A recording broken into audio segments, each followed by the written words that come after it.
"Go away! You're not invited!" my son-in-law yelled when I, the owner of the house, tried to sit down at the Christmas table that I had set for everyone. Forgetting that he lives in my house at my expense, he kicked me out like a servant. I calmly got up, walked to the front door, and took a step that shocked the guests and turned the lives of the traitors upside down. Before we continue, please subscribe to the channel and write in the comments what time it is where you are now. The smell of roasting turkey filled the kitchen before sunrise. I stood at the counter, hands working through the stuffing mixture, sage, onions, celery, while darkness pressed against the window above the sink. Something felt wrong about this Christmas. The house was mine, paid off in 2011, but lately it felt like I was visiting someone else's life. I'd been cooking since 5. The turkey, 20 pounds, glistened in the oven. Cranberry sauce simmered on the back burner. Roasted vegetables waited for their turn. My hands moved efficiently despite the arthritis, muscle memory from decades of holiday meals. Nobody had offered to help. Nobody had even come downstairs yet. I remembered Amanda's phone call 3 years ago. I'd been chopping carrots when it came through, just like I was chopping them now. "Dad, we need help. Michael's company. It's gone. Just for a week or two until we figure things out. Come home, sweetheart. Stay as long as you need." They'd arrived with 3 suitcases and hollow eyes. Sterling construction had collapsed overnight. Bad investments, worse partners. Amanda had hugged me tight in this very kitchen, crying into my shoulder. "Thank you, Dad. We'll get back on our feet soon."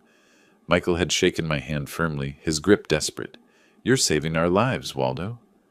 I opened the china cabinet, pulling out her plates. My wife's collection, the good ones we'd bought together in 1995. The memory shifted. 6 months after they'd moved in, I was setting the same table when Michael had walked through. "Waldo, you really should update this place. The carpets, the furniture, it's all very dated. I like it this way. It's comfortable." He'd laughed, that patronizing sound I'd hear 1,000 more times. "Comfortable for you, maybe, but we have friends coming over." I folded the napkins now, creasing them into triangles. Another memory surfaced. The check I'd written. $45,000 to save them from creditors. I still had the canceled check in my filing cabinet, dated February 2022. Amanda had cried with relief. "You're saving our lives, Waldo." Michael had clasped both my hands. "We'll pay you back for everything." The months had passed like water through a sieve. Month 12, I'd been watching the evening news when Michael took the remote from my hand. "I was watching that game, old man." Month 18, I'd overheard Amanda on her phone in the hallway. "Yeah, we're stuck living with my dad. It's suffocating." Recent weeks had brought new indignities. Being told to keep it down past 9, having my mail opened and sorted, being asked to give them space in my own living room. The doorbell rang at 3. I heard Michael's voice booming in the entryway, playing host. "Jason, Melissa, come in, come in." I stayed in the kitchen, basting the turkey one final time. Through the doorway, I watched them arrive. Jason, loud and confident, worked in tech. Melissa, his wife, had that look of someone perpetually judging her surroundings. David came next, Michael's former business associate, then 4 others whose names I'd learn later. "Thanks for having us, Mike." Jason's handshake was enthusiastic. I stepped into the dining room, extending my hand. "Welcome to my—" Michael's arm wrapped around Jason's shoulders, steering him away. "Let me show you where the drinks are." Amanda made her famous eggnog. His eyes flicked toward me, dismissive. "That's just Amanda's dad. He's staying with us for the holidays." Staying with us. The words echoed. The inversion was complete. I retreated to the kitchen. Through the doorway, I watched Michael pour my wine into my glasses, gesturing expansively about our plans for renovating the dining room. Amanda floated past, playing hostess, avoiding my eyes entirely. Jenny found me checking the oven temperature. My 15-year-old granddaughter leaned close, whispering, "Grandpa, why don't you tell them? Tell them this is your house." I patted her hand. "Sometimes, Jenny, you let people reveal themselves. Truth has a way of coming out. But it's not fair." I managed to smile. "No, it's not." The turkey emerged golden and perfect. 20 pounds of effort. I carried it through on the platter, every eye turning to admire the centerpiece. But they were looking at Michael. "Mike, this looks incredible. You've outdone yourself. Michael accepted the praise with a modest nod. Thanks, man. Been working on it all day. I stood in the doorway, holding the empty platter, my jaw tight. Amanda set out dishes, arranging them just so. The perfect hostess in someone else's home. Mine. Everyone, let's sit, Michael gestured to the table. I'd set it for 12. 12 places, 12 napkins, 12 settings of china. As they took their seats, I realized what they'd done. The arrangement left no clear place for me. I stood at the edge of my own dining room, watching strangers fill my table. I'd sat at the head of this table for 26 years, bought it in 1998, carried it through that door with my own hands, refinished it twice, fed my family on it through births and deaths and everything between. I took a step forward. My hand reached for the chair back, the chair where I'd always sat. Every eye in the room tracked the movement. My fingers closed around the wooden chair back. I began to pull it out. The scraping sound of legs against hardwood cut through the dinner chatter like a blade. Conversations died. Forks paused mid-air. I was lowering myself to sit when Michael's palms slammed against the table. Both hands flat. The impact made glasses jump. A napkin fluttered to the floor. He rocketed upward, chair scraping harsh behind him. "Get out!" His voice filled the room. "You're not invited. This is our family table." I stopped moving, halfway into sitting, frozen. Then I reversed the motion, standing fully upright. My voice came out quiet, calm. "Michael, did you forget whose house we're in?" The question hung there. Around the table, reactions bloomed like flowers in stop motion. Jason's fork stopped, halfway to his mouth. Turkey suspended. Melissa's eyes went wide, darting between Michael's red face and my calm one. David studied his plate with sudden intensity. Other guests froze mid-motion, a photograph of discomfort. Jenny half rose from her chair. "Dad, stop!" "Not now, Jennifer." Michael's voice had edges. "This doesn't concern you." "But, Grandpa?" "I said not now." Michael's face was crimson, neck veins visible. He leaned forward, palms still planted on my table. "In the house where we live. You're here on our terms, old man. Be grateful we tolerate you. Now go to the kitchen, or better yet, go for a walk. Adults are celebrating." "We tolerate you." The phrase was a knife between ribs. Silence dropped like a curtain. 5 seconds. 10. 15. Someone's breathing was audible. A clock ticked in the hallway.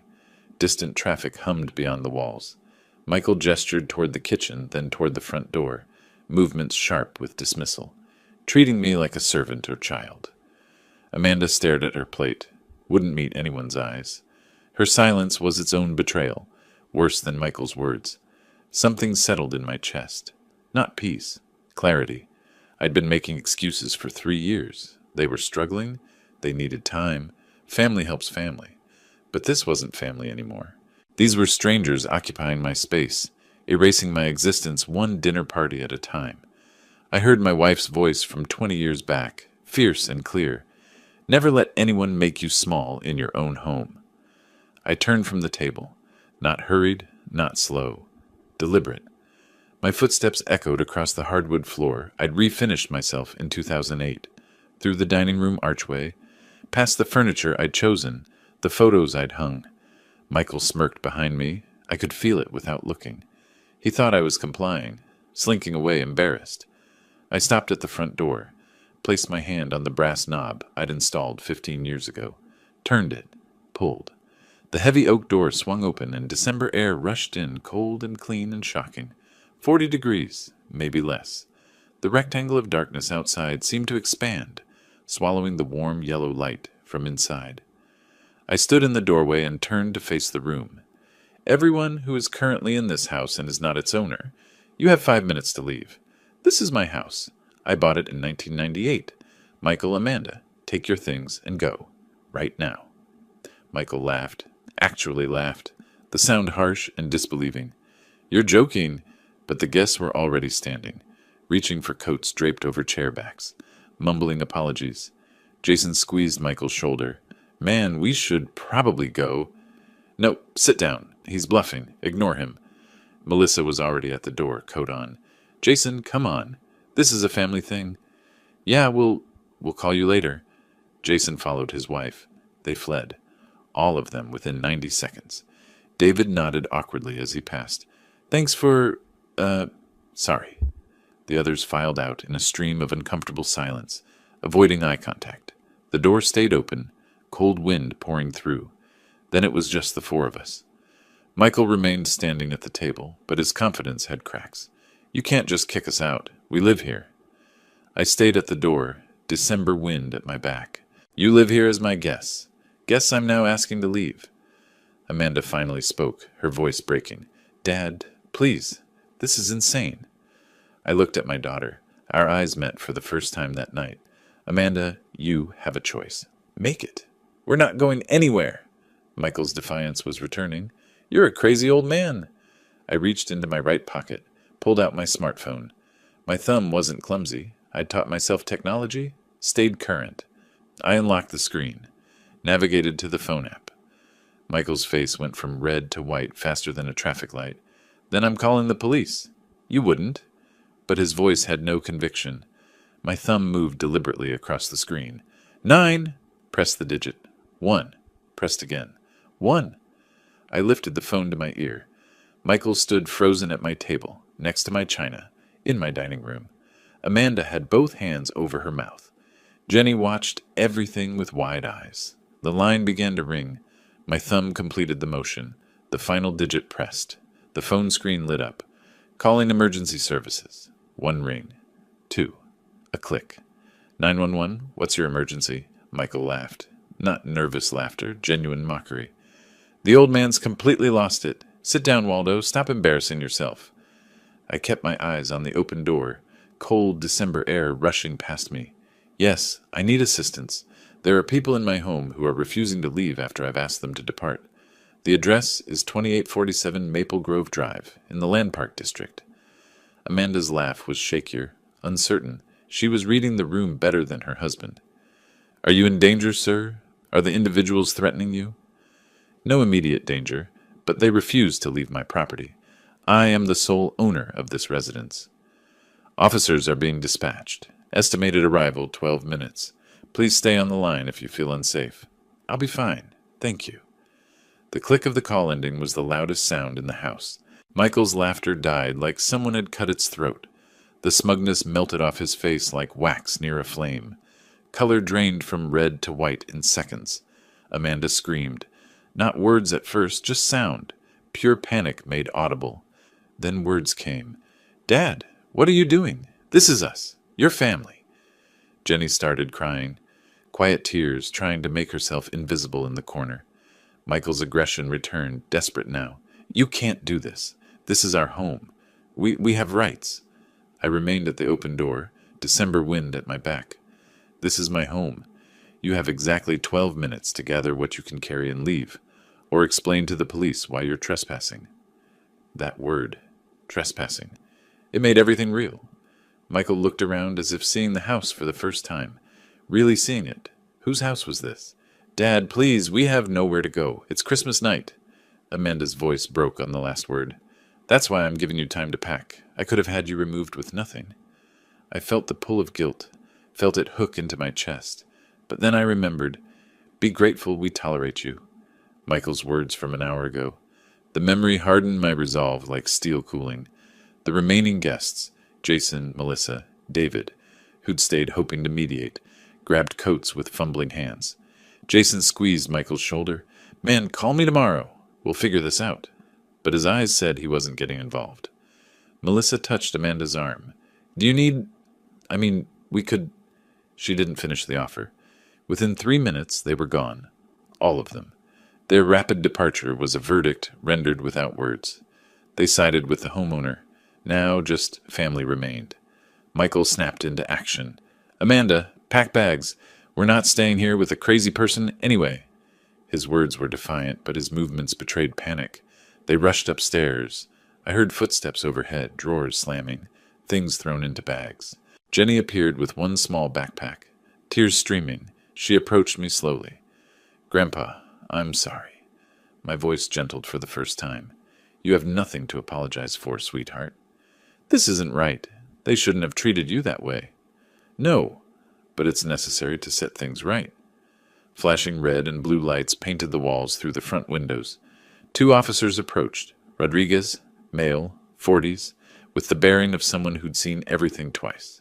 And Park, female, 30s, efficient and sharp-eyed. "Sir, you called about a trespassing situation?" Rodriguez's voice was professional. "Yes, officer. I'm Waldo Ross, owner of this property. These individuals were guests. I've asked them to leave. They're refusing. May I see identification and proof of ownership?" I had my driver's license ready. "The deed is in my office. One moment." I walked to my study, opened the second drawer of my filing cabinet, pulled out the manila folder labeled Property Documents. My hands were steady. I'd prepared for this moment without knowing I was preparing. The document was clear. Property purchased. April 1998. Sole owner, Waldo Ross. Officer Park studied it carefully. "And there's no lease agreement?" "No lease. They were family staying temporarily. That arrangement has ended." Michael and Amanda descended the stairs with hastily packed bags. They saw the police and froze. Michael tried to explain, words tumbling out. "Officers, this is a family misunderstanding. He's my father-in-law. We live here. This is our home, too." Rodriguez's expression didn't change. "Do you have documentation showing legal tenancy? Lease agreement? Rental receipts?" "No, but we've lived here 3 years. We have rights. Look up squatters' rights, or adverse possession." Officer Park was almost sympathetic. "Sir, adverse possession requires specific legal conditions and typically a much longer time frame. This is private property. The owner is asking you to leave." "But we're family," Amanda's voice cracked. Rodriguez looked at me. "Sir, do you want these individuals removed from the property?" I looked at Amanda, saw my daughter, saw 3 years of disrespect, of erasure, of being made small in my own home. "Yes, officer, I want them to leave. They don't have permission to be here." "You need to vacate the premises now," Rodriguez said to them. "Take what you have with you. You can arrange to collect remaining belongings later through civil means." Michael's face twisted with rage and humiliation. Amanda clutched her bag, mascara running in black tracks down her cheeks. Jenny stood small and scared, holding her single backpack. They filed past me. Michael hissed as he passed, voice low and venomous. "You'll regret this, old man." "I regret many things, Michael. This isn't one of them." They moved down the walkway toward the street, police car lights still flashing. I could see neighbors' curtains twitching in windows up and down the block. Michael turned back, mouth opening to shout something. "Keep moving, sir." Rodriguez's voice was firm. They kept moving. The night passed in fragments. I didn't sleep well, not from regret, but from the unfamiliar quiet. No footsteps above my head. No midnight arguments through the walls. No shower running at 6 in the morning. The silence was louder than noise had ever been. I woke at dawn, the house mine again. I walked through each room systematically. Master bedroom to hallway to the guest rooms where they'd stayed. Bathroom, kitchen, living room, dining room. Small details revealed their absence. Jenny's hairbrush gone from the bathroom counter. Michael's construction magazines missing from the living room coffee table. Amanda's coffee mug not in the sink. But the dining room table still held the abandoned Christmas dinner. Turkey cold and congealing. Vegetables untouched. The plates I'd set so carefully now monuments to waste. I didn't clean yet. Just observed. The house told last night's story in physical language. At 8, I made my first decision. The locks had to change. I didn't trust Michael not to return, use his key, take whatever he wanted. I called Sacramento, lock and key. I need all exterior locks changed, today if possible. We can be there by 10. 3 doors, emergency service, that's $450 total. Do it. I used the waiting time productively. In my study, I pulled out my personal ledger. I'd been tracking everything, an insurance man's habit. Numbers don't lie, and I wanted the truth in black ink. The memories came with the entries. March 2022. The first entry, $45,000. Sterling construction debt repayment. I remembered that phone call, Amanda crying. "Dad, they're going to take everything." Michael desperate, but trying to maintain dignity. "You're a lifesaver, Waldo." Not Dad, never Dad, always Waldo. I'd written the check that same day. Michael had promised repayment within 2 years, with interest. The check cleared. The creditors backed off. The promise evaporated. July 2022. $8,000. Bankruptcy legal fees, Morrison and Associates. Michael couldn't afford the lawyer to properly dissolve his company. I paid directly. Sat in that downtown waiting room while he signed papers. Amanda afterwards. Thank you, Daddy. She'd called me Daddy then, but the smaller costs added up worse than the large ones. I flipped through monthly expenses. Electricity jumped from $150 to $300 after they moved in. Water from $50 to $130. Gas, internet, groceries, all climbing. I fed 4 people, not one. Approximately $1,500 extra monthly, times 36 months. Roughly $54,000 in living expenses, plus the documented cash, $53,000. Total somewhere between $107,000 and $114,000. I rounded it in my mind to $78,000 documented cash and $30,000 in living expenses. Either way, the number was staggering. I traced the gratitude timeline with my finger. First 6 months, frequent thanks. Months 6 through 12, less frequent. Year 2, appreciation became expectation. Year 3, criticism replaced gratitude. The last 6 months, not a single thank you. At 10 sharp, a white van pulled up. Sacramento lock and key logo on the side. Ted introduced himself, carrying a toolbox and looking professional. You want complete replacement, not rekeying? That's more expensive. I want new hardware, everything new. He whistled softly. Somebody you don't trust with a key?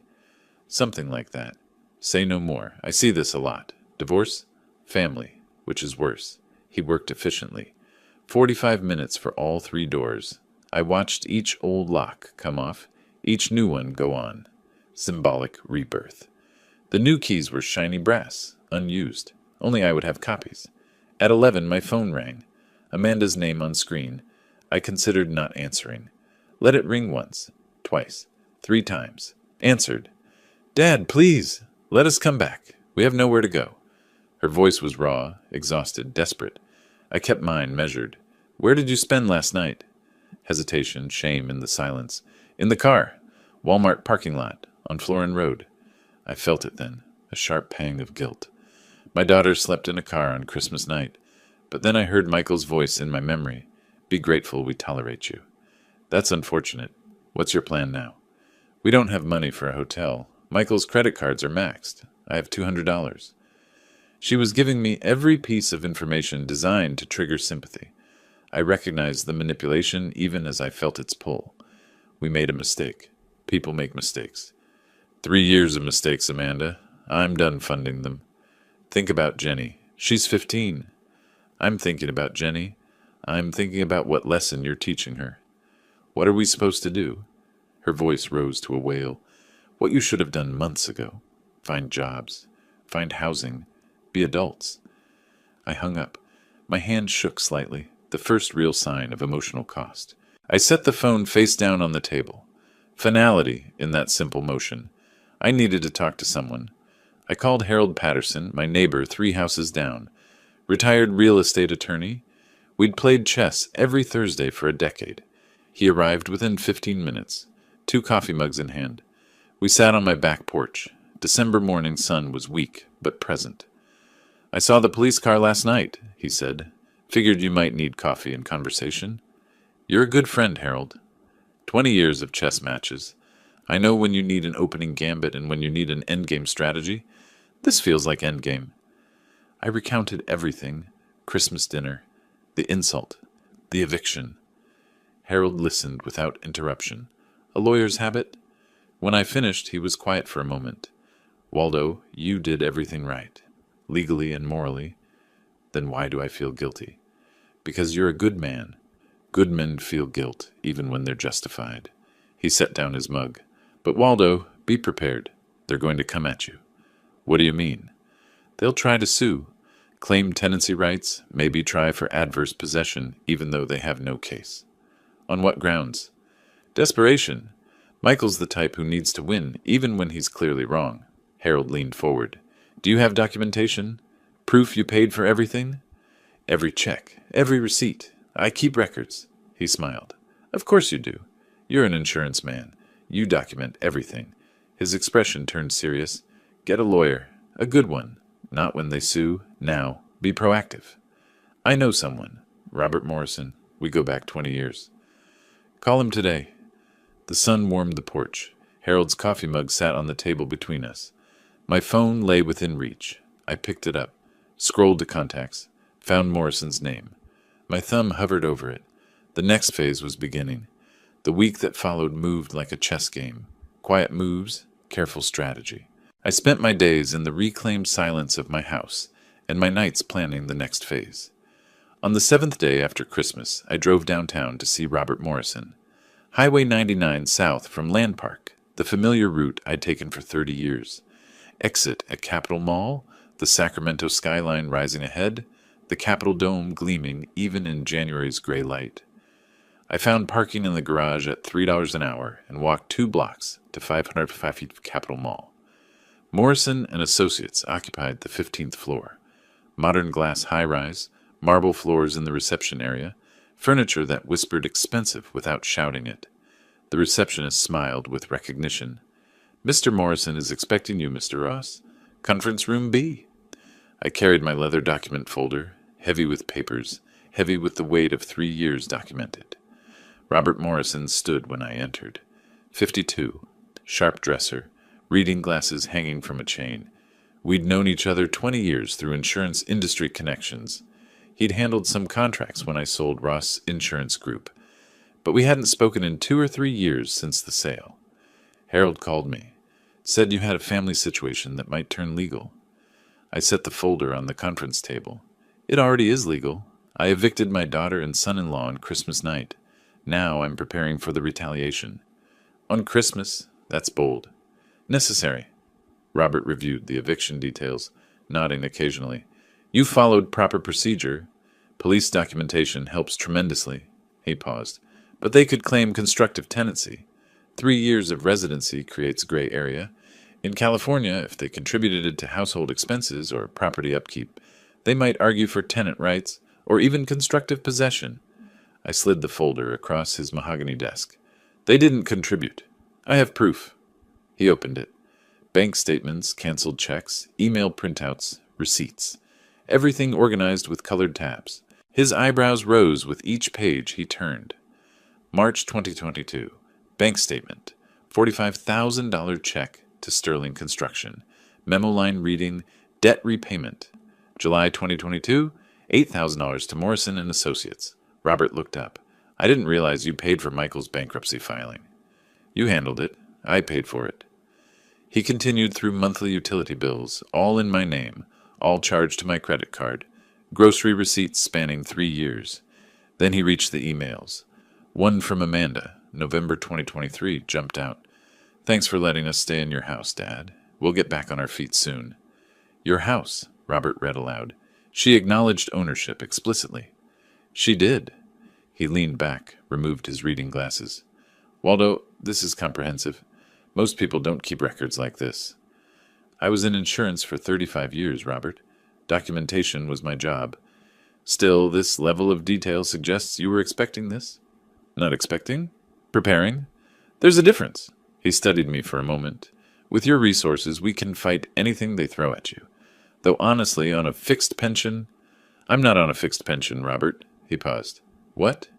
Ross Insurance Group. I sold it in 2020. You handled part of the transaction. I watched his memory engage. That sale was $2.3 million. You never told them? I wanted to see who they really were without money's influence. So you hid your wealth to protect them from greed, and they became greedy anyway? I managed a bitter smile. Ironic, isn't it? I watched families destroy each other over insurance money for decades. Thought I could prevent it in my own family. But you couldn't? No. I just learned the truth sooner. Robert shifted gears. Lawyer mode fully engaged. With these resources, we should file a civil suit first. Recover your $78,000. Control the narrative. No. Let them file first. I want them to hang themselves. That's risky. If they strike first, they will strike first. Michael's ego demands it, and when he does, I'll be ready. He considered this. My standard rate is $450 per hour. Litigation retainer is typically $15,000. I was already pulling out my checkbook. Draw up the agreement. I'll wire additional funds if needed. You're certain? Family lawsuits get ugly. It's already ugly, Robert. I'm just making sure I don't lose. I wrote the check without hesitation. $15,000. Neat handwriting. Tore it along the perforated line, slid it across the desk. The ease of the motion revealed what words couldn't. I'll prepare a comprehensive defense package, Robert said. Everything we need. I stood, gathering my folder. Also, prepare a civil complaint for the $78,000. Have it ready to file, but don't file yet. You really think they'll sue first? Michael Sterling doesn't know how to admit defeat. He'll sue. And when he does, we'll counterpunch. We shook hands. Not the polite greeting from when I'd arrived, but the firm grip of equals, of partners in strategy. My hand was on the doorknob when Robert spoke again. Waldo, why wait a week to come see me? I turned back, looked over my shoulder. I wanted to give them time to make a mistake. Desperate people always do. I stepped into the hallway, elevator visible down the corridor, afternoon light streaming through the floor-to-ceiling windows. A man with a plan moving forward. January arrived cold and gray. I learned through Harold's connections that Michael and Amanda had found an apartment in Del Paso Heights, a rough neighborhood, a world away from Land Park. I didn't seek this information, it simply arrived, the way news does in a city where people talk. 3 weeks into the new year, the envelope arrived. Late afternoon, a process server at my door. Official legal document, thick paper, formal language. Sterling Vas Ross, civil complaint. I called Harold immediately. Within 15 minutes, we sat on my back porch despite the cold. The chessboard between us held a game half finished from Thursday. We pushed the pieces aside to spread the legal papers. I read the claims and laughed. Not bitter laughter, genuine amusement at the audacity. This is serious, Waldo. They're actually suing you, claiming part ownership of your house. They're claiming I owe them for the privilege of living in my own home. Harold flipped through pages. They're citing adverse possession, constructive ownership through improvements. What improvements? Michael fixed a leaky faucet once. I bought the parts. My eyes caught the signature at the bottom. Linda Fitzgerald, attorney at law. I recognized the name immediately. Pulled out my laptop, searched California State Bar records, while Harold watched over my shoulder. Linda Fitzgerald. Member since 2010. 127 cases on record, and 3 losses. Win rate approximately 19%. 80% loss rate? How is she still practicing? Because desperate people hire desperate lawyers, and desperate lawyers are cheap. $5,000 isn't cheap for people living in Del Paso Heights. No, which means they're betting everything on this lawsuit. They'll lose everything. Harold moved a knight on the chessboard, studying the position. They've made their opening move, aggressive but poorly planned. I countered with my bishop, a swift, confident placement. Every aggressive opening has a weakness. You wait for them to expose it. This isn't chess, Waldo. No, but the principle is the same. Patience defeats panic every time. I called Robert Morrison, put him on speaker so Harold could hear. Got the filing, Robert said. Linda Fitzgerald sent a courtesy copy. It's ambitious. That's generous. I'd call it delusional. Adverse possession requires 5 years minimum in California. They lived there 3. It's dead on arrival. When's the hearing? Judge Williams set it for February 12th. Preliminary hearing to determine merit. Harriet Williams, I know that name. Tough reputation. She doesn't tolerate frivolous claims. This should be quick. The weeks until the hearing crawled by with the same cold determination as January itself. I maintained my routine, chess with Harold, walks through Land Park, preparing for whatever came next. Amanda called once more. I let it go to voicemail. Dad, please drop this. We can work this out. Please. Her voice was broken, exhausted. I listened once, deleted it, felt nothing. February 12th arrived gray and cold. Sacramento County Superior Court, 729th Street, an imposing building downtown. Robert and I arrived at 8:45 for the 9 o'clock hearing. Security screening, metal detectors, elevator to the 4th floor, Department 42. The courtroom smelled of wood polish and old law books. California state seal above the bench. Judge Williams' nameplate gleaming brass. Michael and Amanda were already there with Linda Fitzgerald. First time I'd seen them since Christmas night. Michael wore a cheap suit, ill-fitting, probably borrowed. He hadn't shaved well. Dark circles shadowed his eyes. Amanda wore business casual from Target or Walmart, her hair less styled than I remembered, makeup minimal. Jenny sat between them, looking miserable. Linda Fitzgerald carried an overstuffed briefcase, papers threatening to spill out. She looked harried and unprepared. Michael saw me, his face flushed immediately, pale to pink to red to nearly purple, like watching a sunset reflected in anger. Amanda looked away, wouldn't meet my eyes. Jenny gave a small, sad wave. I nodded back. All rise. Department 42 now in session. Honorable Harriet Williams presiding. Judge Williams was an African-American woman in her 60s, gray hair in a professional bun, reading glasses on a chain. Her expression suggested she'd seen every type of foolishness courts could offer. She took the bench, reviewed the file briefly. I've reviewed the complaint and response. Let's get straight to it. Ms. Fitzgerald, your clients are claiming what, exactly? Linda stood, fumbling with papers. Your Honor, my clients resided at the defendant's property for 36 months. They established adverse possession through continuous occupancy. Adverse possession requires 5 years minimum in California. Your clients lived there 3 years. Explain the discrepancy. Well, Your Honor, there's also constructive ownership through improvements made to the property. What improvements? Documented how? My clients will testify to household repairs and general upkeep. Judge Williams cut her off. Testimony alone doesn't establish ownership, Ms. Fitzgerald. Do you have receipts, contractor invoices, bank statements showing these improvements? Testimonial evidence should be sufficient to establish. Not in my courtroom. Next argument. Robert Morrison stood, calm and prepared. Your Honor, I have comprehensive documentation. Bank statements showing Mr. Ross paid every household expense for 36 months. He slid exhibits across to the clerk.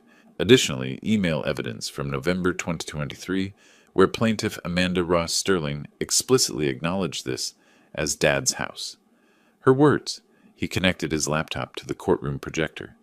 Amanda's email appeared on screen, visible to everyone. Thanks for letting us stay in your house, Dad.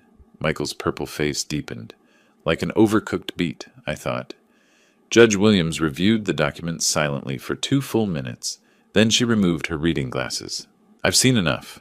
Ms. Fitzgerald, your clients have no case. Adverse possession requires 5 years. No lease existed. No rent was paid. No ownership was established. This is clearly a family dispute, not a property claim. Motion to dismiss, granted. Case dismissed, with prejudice. Linda tried once more. Your Honor, if we could have an extension to gather additional... No. With prejudice means final, Ms. Fitzgerald. Michael half rose from his seat. This is... Judge Williams' voice sharpened like a blade. Sit down, Mr. Sterling. You're fortunate I'm not sanctioning your attorney for wasting court time. All rise. The judge exited. The hearing had lasted less than 15 minutes. In the marble corridor outside, Michael was shaking with rage. He turned toward me, started forward. Robert stepped between us. Don't. You're already on thin ice, Mr. Sterling. You'll regret this, old man. This isn't over. Several people in the corridor turned to look. Amanda pulled Michael's arm. Michael, stop. Let's just go. Please. Linda Fitzgerald scurried away without speaking to her clients, knowing she'd failed them completely. I stood calm, watching Michael's meltdown with the detachment of someone observing a chemical reaction. Predictable, inevitable, complete. I watched my son-in-law disintegrate in a courthouse hallway, purple-faced and impotent, and felt something I hadn't expected. Not triumph, not even satisfaction. Just cold certainty that this was far from over. My hand slipped into my coat pocket, fingers touching the folder Robert had given me earlier. The one marked, Phase 2, Civil Recovery Complaint, $78,000. The counterpunch was ready. The weeks following the courthouse dismissal passed with deceptive calm. Michael and Amanda vanished from my radar, licking their wounds in Del Paso Heights. But I wasn't idle. Victory in court was one thing, justice was another, and justice required deeper digging. In early March, I made a phone call I'd been planning since Christmas night. I'd spent 35 years in insurance. I knew how fraud worked, and I knew Michael. Court victory stopped their claim, but didn't recover my losses. Michael was judgment-proof, no assets, no income, already drowning in debt. A civil suit might win me a judgment I'd never collect, but if I couldn't get money back, I could ensure consequences found him. I called Thomas Richardson, former colleague from the insurance industry. He worked for California Department of Insurance, Fraud Investigation Division. We hadn't spoken in 18 months, but maintained cordial professional ties. Thomas, it's Waldo Ross. How's retirement treating you? Still a year away, Waldo. Counting down. Let me buy you lunch then, before you escape. The firehouse work for you? Haven't been there in months? Tuesday? Perfect. Noon. Tuesday arrived cold and clear. The firehouse sat at 1114 2nd Street, downtown Sacramento, upscale enough for professional lunches. I arrived first, always did, control tactic, and secured a quiet corner table. Thomas arrived at noon, sharp.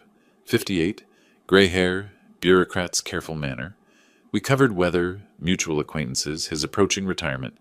I waited until after entrees arrived to mention Sterling Construction. Cut my steak, took a bite, chewed, swallowed, then reached for my water glass. Remember that construction company that went under few years back? Sterling Construction? Thomas paused mid-bite, thinking, Sterling? Yeah, that rings a bell. We had some complaints on them. Complaints? What kind? Insurance fraud allegations, inflated damage claims. We started investigating, but the company went bankrupt before we could build a case. So the investigation just stopped. Usually does when there's no business entity. We moved to active cases. The seed was planted. Investigation abandoned, not resolved. After lunch, I returned home and began researching.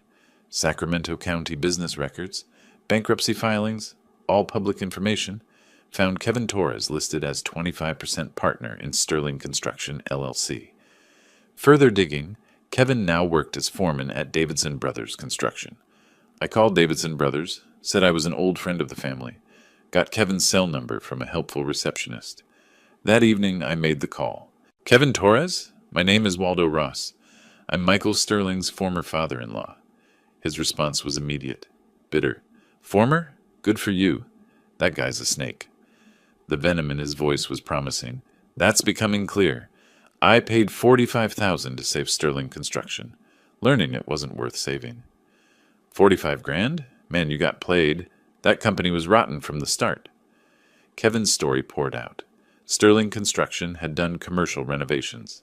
2019 project, warehouse renovation. During construction, section of roof, accidentally damaged. Michael filed insurance claim for $120,000, repairs and business interruption. Insurance paid out. Actual repair cost, $40,000. Michael pocketed the $80,000 difference. I confronted him. He said it was creative accounting. I said it was fraud. What did you call it after he forced you out? Theft. But my lawyer said proving it would cost more than I'd win. I kept the documents anyway, out of spite. Do you still have them? Original invoices, claim forms? Every single page. What if those documents reach the Department of Insurance? Pause. Then, would they actually investigate? With solid evidence and credible witness? Yes. Where do I send them? I'd love to nail that bastard. I gave him Robert Morrison's office address. A week later, Robert called. Got a package from Kevin Torres. Insurance claim forms, repair invoices, email chain. This is damning, Waldo. Clear insurance fraud. $80,000 discrepancy. Can you forward it to the department? Anonymously. I can file as concerned party. Won't include names unless they need witness testimony. Do it. This could mean criminal charges. Good. While researching Michael's business records, I'd noticed something else. IRS filed lien against Michael Sterling personally. $23,000 in unpaid payroll taxes from 2021. Lien still active. Debt unpaid. I called Robert. Did you know Michael owes the IRS $23,000? No, but that's public record. Why? Because the IRS doesn't forget, and they're harder to run from than family. 2 weeks after Robert submitted the complaint, confirmation arrived. California Department of Insurance opened formal investigation. Case, Demer 2025, SAC, 1847. Michael would be contacted for interview. If evidence held, potential criminal referral to Sacramento County District Attorney. I received this news while playing chess with Harold on my back porch. March, sunshine weak but warming. Harold moved his knight. You're enjoying this, watching him squirm. I'm ensuring justice is served. There's a difference? Is there? Seems like revenge to me. I studied the board, selected my bishop, moved it diagonally across in one smooth motion, lifted Harold's queen, set it aside among captured pieces. Call it what you want. By the time he realizes what's happening, it'll be too late. Harold stared at the board. I didn't see that move coming. That's the point of a long game, Harold. My hand rested on the captured queen, smooth wood warm from afternoon sun. Government machinery engaged now, wheels turning beyond my control. I imagined Michael receiving that letter from the Department of Insurance, the panic blooming in his chest as his past caught up to his present. The queen sat silent in my palm. Power taken, game progressing exactly as planned. April arrived with the kind of rain Northern California does best. Relentless, gray, miserable. Perfect weather for miserable news. The investigation into Michael's insurance fraud moved with bureaucratic slowness, but its effects rippled faster than I'd anticipated. I learned about the collapse secondhand, the way you always learn the best gossip, through people who can't wait to tell you. First call came from an acquaintance in the construction industry. Waldo, thought you'd want to know. Word's out about Sterling. Department of Insurance investigation for insurance fraud. I hadn't heard. When did this become public? Last week. Sacramento construction community is small. Guy I know was giving Sterling cash work. Fired him immediately. Liability concern? Nobody wants an active fraud investigation on their site. Too much risk. Michael's under-the-table income vanished overnight. Harold mentioned seeing Amanda at her mailbox, looking distressed. Later that week, through Harold's neighborhood connections, I learned about the IRS letter. Official demand, $23,000 in unpaid payroll taxes, plus penalties totaling $4,800, $27,800 total. Payment deadline, 30 days or wage garnishment and asset seizure. They had nothing to seize, no wages to garnish. But the IRS didn't care. Debt remained, interest accrued. Early May, my phone rang. Jenny's name on screen. First time since the eviction. Grandpa, can we meet? I need to talk to someone normal. Of course, sweetheart. Where and when? Gunther's? Tomorrow afternoon? I can't be in that apartment anymore. I'll be there. 2:00. Thank you. And Grandpa? I'm sorry. For everything. We met at Gunther's Ice Cream in Land Park. Outdoor tables. Spring trying to break through April's gloom. Jenny sat across from me with an untouched cone melting in her hand. I reached across, gently took it, set it aside, then took her hand. They fight every night. About money. About the investigation. About you. About me? Dad blames you for everything. Says you're rich and stingy. Mom finally yelled back that you gave us $45,000. Jenny's voice shook. Some government letter came. Mom read it and started screaming. I'd never heard her like that. What did she say? She screamed, "You stole $80,000. You committed fraud?" Dad said, "I did what I had to do." Mom said, "You destroyed us. My father threw us out because of your crimes." Dad said, "Your father could have helped us instead of keeping score." Mom said, "He gave us everything and you threw it in his face." First time Amanda assigned blame correctly, not to me, but to Michael, Jenny continued. Creditors call constantly, sometimes 10 times a day. 6 different credit cards, all maxed. $35,000 total. They scream at each other until neighbors pound on the walls. Through Jenny's account, I assembled the picture. Amanda genuinely hadn't known about Michael's fraud. Her confrontation with him was real. Shock, betrayal, rage. But Michael deflected. Still blamed me for not giving them more. The irony, he was right about my wealth, wrong about everything else. The Land Park community learned the full story through social media. Helen Martinez, Neighborhood Association president, posted on Facebook without naming names. Some people don't value kindness until it's gone. Seeing someone treat their elderly parent like a servant, then act shocked when there are consequences. That's not misfortune. That's karma. 140 likes, 50 comments. Several tagged it in ways that identified Amanda. She was still in the Land Park Facebook group. She saw it. Public shame in the community where she grew up. Jenny reported Amanda crying in the bathroom frequently. avoiding grocery stores where neighbors shopped, unfriending people on social media. Her support system, father, old friends, gone. Isolated, ashamed, trapped with a man she now resented. Early June, text from Jenny. They're getting divorced. Mom filed papers today. I don't know what happens to me. I'm scared. I called Robert Morrison. My daughter is divorcing Michael. Does that affect our strategy? You're going to sue her too? Your own daughter? I'm going to recover what's owed. She made her choices. Pause. All right, your call. Through Robert's connections, I learned the divorce details. Michael kept his 2008 Ford truck, worth $3,000, owing $5,000. Amanda kept her 2012 Honda, worth $4,000, owing $2,000. Credit card debt split 50-50, $17,500 each. IRS debt split, $13,900 each. Legal fees outstanding, $1,000 each. Each walked away with approximately $32,000 in debt, minimal assets. Neither had income to pay any of it. Bankruptcy looming for both. Harold and I sat on my back porch one evening watching the late spring sunset. You've destroyed them financially, both of them. I've done nothing. Michael destroyed himself. And Amanda? She's your daughter. She chose him over me, chose silence over honesty, chose comfort over integrity. Can you live with that? I was quiet for a moment. Can I live with them treating me like a servant in my own home? Yes, I can live with justice. Through various sources, I had the complete picture. Michael, unemployed, under criminal investigation, divorced, $32,000 in debt, living in a studio apartment. Amanda, working part-time retail, divorced, $32,000 in debt, sharing an apartment with a coworker. Jenny, staying with Amanda, refusing to see Michael, emotionally traumatized. Both filed for bankruptcy in June, but bankruptcy wouldn't erase IRS debt or potential restitution from fraud conviction. Late June evening, email arrived from Robert Morrison. Subject line, DOI investigation update. Harold watched from behind my shoulder as I opened my laptop. The cursor hovered over the email. More bad news for them? Justice isn't bad news, Harold. It's just news. When does it end? My finger moved to the trackpad. When the scales balance. I clicked.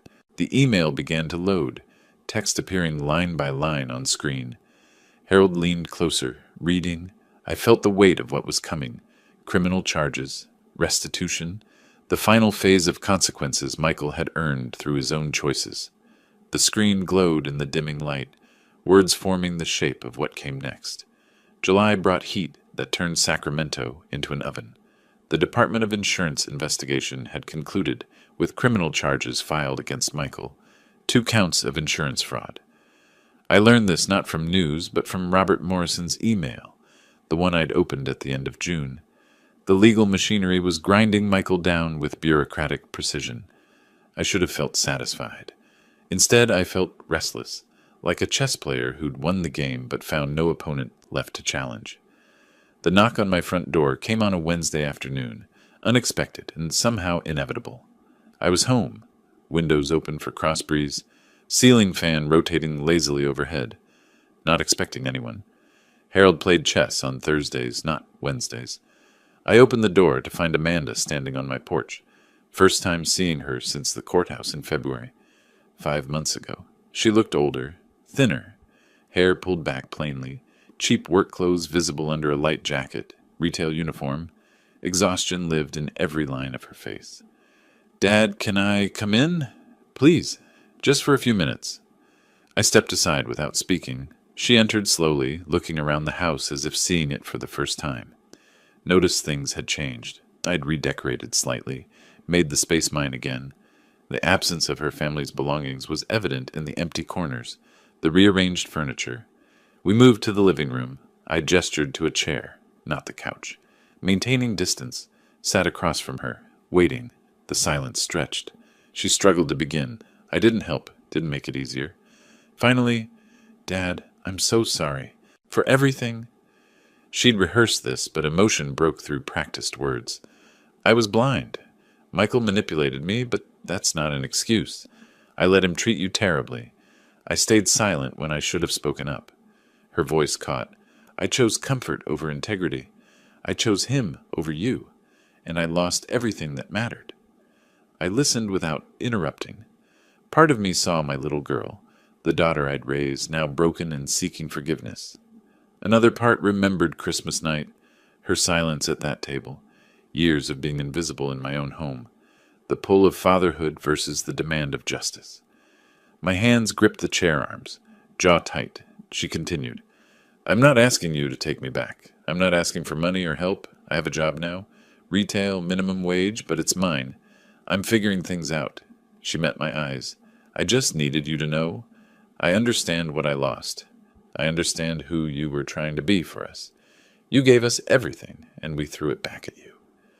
This clarity, this acknowledgement without asking for rescue, affected me more than tears would have.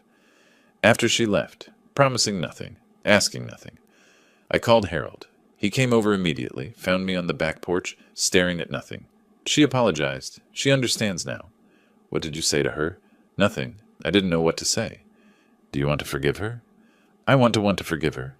But every time I start to soften, I remember the years, the silence, the contempt." Harold's wisdom settled over us like evening light. Forgiveness doesn't mean erasing consequences. She can be forgiven and still face what she's done. Over the next few days, my decision crystallized. I'd been holding the civil complaint since February. Robert had prepared it, never filed. Time to file. Not from revenge, but from justice.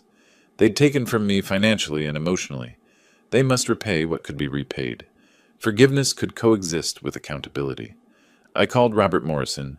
"File the complaint. $78,000 against both of them, jointly and severally." "You're certain?" After Amanda's apology. "Because of it. She understands consequences now. This is part of those consequences." Robert filed in Sacramento County Superior Court. Claim $78,000 in documented loans and expenses. Both Michael and Amanda would be served with summons. Court date set for late August. Final hearing in September. Week after filing, I called Amanda. We met at Pete's Coffee downtown. I slid a folder across the table. I filed a civil suit, $78,000 for documented expenses over 3 years. Her face, shock, hurt, betrayal. "But I apologized. I thought—" "I know, and I heard you. But apologies don't erase debt. You and Michael took from me. Now you repay." "We don't have that money. We're bankrupt. The court will establish a payment plan. You'll pay what you can afford." Michael's meeting was different. He came to my house with Linda Fitzgerald, still his lawyer despite her failures. Robert Morrison sat beside me. I presented the same information. Michael exploded. "You can't do this. Those were gifts. Family helping family." Robert, calm and professional. "We have emails where you promised to pay back when you got on your feet. That's a loan, not a gift. This is ridiculous. You're rich. You don't need the money. What I have is irrelevant. What you owe is documented. We'll fight this. You'll lose, again. But that's your choice." That evening, Amanda called. Her voice was tear-strained but clearer. "Dad, I don't have the money, but I understand why you're doing this. You're teaching me something I should have learned years ago. Actions have consequences. I'll pay. However long it takes, it's what I owe." This response, acceptance rather than rage, showed her growth. She was learning.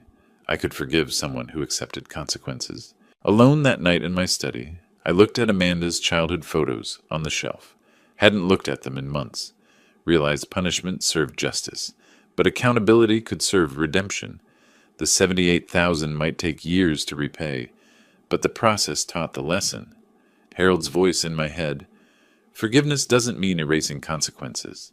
My own thought added, but consequences can teach what forgiveness alone cannot. The notice arrived in late August.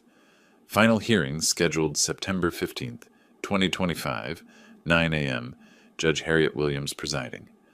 I set it on my desk, next to the chess set where Harold and I had left a game unfinished. Picked up the white queen piece, examined it. Harold's voice from the doorway startled me. "Ready for endgame?" I didn't turn around. "It's not about winning anymore, Harold. It's about finishing well." I set the queen back on the board, fingers resting on the smooth wood, feeling the weight of what came next. September 15th arrived with the kind of clarity Northern California reserves for autumn. Sharp air, golden light. The sense of things ending and beginning simultaneously. I dressed carefully that morning, not for vanity, but for ritual. The navy suit I'd worn to close the sale of Ross Insurance Group 5 years earlier. The watch my late wife had given me for our 20th anniversary. The cufflinks that had belonged to my father. Armor made of memories. By 8:30, Robert Morrison's Mercedes was in my driveway. We drove to Sacramento County Superior Court, 729th Street. Same building as February's dismissal, different department, Department 28, Civil Division. Same security screening, same elevators, but different feeling. This time I wasn't defending. I was seeking justice. Amanda sat alone on a hallway bench, retail uniform under her jacket. Michael stood separately with Linda Fitzgerald, looking defeated. Jenny offered me a small wave. I nodded back. All rise. Department 28 now in session. Honorable Harriet Williams presiding. Judge Williams entered, took the bench, reviewed the file. Recognition crossed her face. Mr. Ross, Mr. Sterling, Ms. Ross Sterling. We meet again, this time for civil recovery. Her tone carried wry weariness. She'd presided over our family's destruction. I've reviewed the evidence. Let's proceed efficiently. I believe we all want closure. Robert Morrison presented methodically. Bank statements, canceled checks, receipts, emails. Timeline, March 2022 through December 2024. Total documented $78,000. Amanda's email projected again. Thanks for letting us stay in your house. Michael's text. We'll pay you back within 2 years. Linda Fitzgerald had nothing to rebut. Before ruling, Judge Williams said, I understand that there's a related criminal case? Linda stood. Yes, Your Honor. Mr. Sterling has accepted a plea agreement. 2 years probation, community service, restitution to the insurance company. $80,000? Yes, Your Honor. Relevant to his ability to pay in this matter. Judge Williams removed her reading glasses, looked directly at the defendants. You lived in Mr. Ross's home for 3 years. Paid no rent. Contributed nothing to household expenses. Promised repayment. The evidence is overwhelming. She paused. Judgment for plaintiff in the amount of $78,000. However, you're both judgment-proof. Bankruptcy filings, no assets, minimal income. Payment terms, $500 per month each, $1,000 total monthly until paid in full. That's 78 months, 6.5 years, plus court costs of $8,000, split between you, joint and several liability. If either defaults, the other remains liable for the full amount. Amanda accepted this with bowed head. Michael started to object, but Linda touched his arm, and he subsided. Jenny's relief was visible. Mr. Ross, you've been patient and thorough. Justice is served. Judge Williams looked at the defendants. Use this time to rebuild. 6 years is opportunity for change. In the corridor afterward, Michael walked away immediately, hunched and broken. Amanda hesitated, then approached with Jenny beside her. Robert stepped aside, giving us space. Dad, I deserve this. We both did. All of it. Her voice was steady, no tears left. You taught me something I couldn't learn any other way. I didn't value what I had. I took you for granted. This judgment, the payments, the years, that's fair. That's justice. It's not about punishment, Amanda. It's about accountability. I know that now. I was a terrible daughter. But maybe I can be better, starting now. Michael stood by the elevator. He turned, took 2 steps closer, mumbled, Sorry for everything. But his eyes were down, voice flat. No real remorse, just going through motions. He entered the elevator. Doors closed. Last sight of him. Jenny stepped forward, hugged me. First physical contact in 9 months. Grandpa, I understand why you did this. All of it. Thank you for showing me what standing up for yourself looks like. I held her. You can always visit me, Jenny. To Amanda. With your permission. Of course, you're her grandfather. She needs you. First acknowledgement of potential reconciliation. I forgive you, I told Amanda, but forgiveness doesn't mean forgetting. Trust is rebuilt over years, not moments. You'll make your payments. You'll live your life, and we'll see who you become. That's fair. That's more than fair. When you're ready, when you've shown you've changed, we'll talk. Really talk. I'll be ready, however long it takes. We didn't embrace. Not yet. But there was understanding between us. Robert drove me home. We were quiet until he said, "You did what you set out to do." Did I? I'm not sure what I set out to do anymore. You got justice, your home back, your dignity. I got accountability. Whether that's justice, time will tell. We arrived at 2847 Maple Grove Drive. I looked at my house. It was completely mine again. That evening, Harold came over for chess. We sat on the back porch in golden September light, mint tea steaming between us. The game was nearly over. I had clear advantage. Did you get what you wanted? I considered. I got my peace back, my home, my dignity, and they got a lesson they'll remember for the rest of their lives. 6.5 years of payments. That's a long lesson.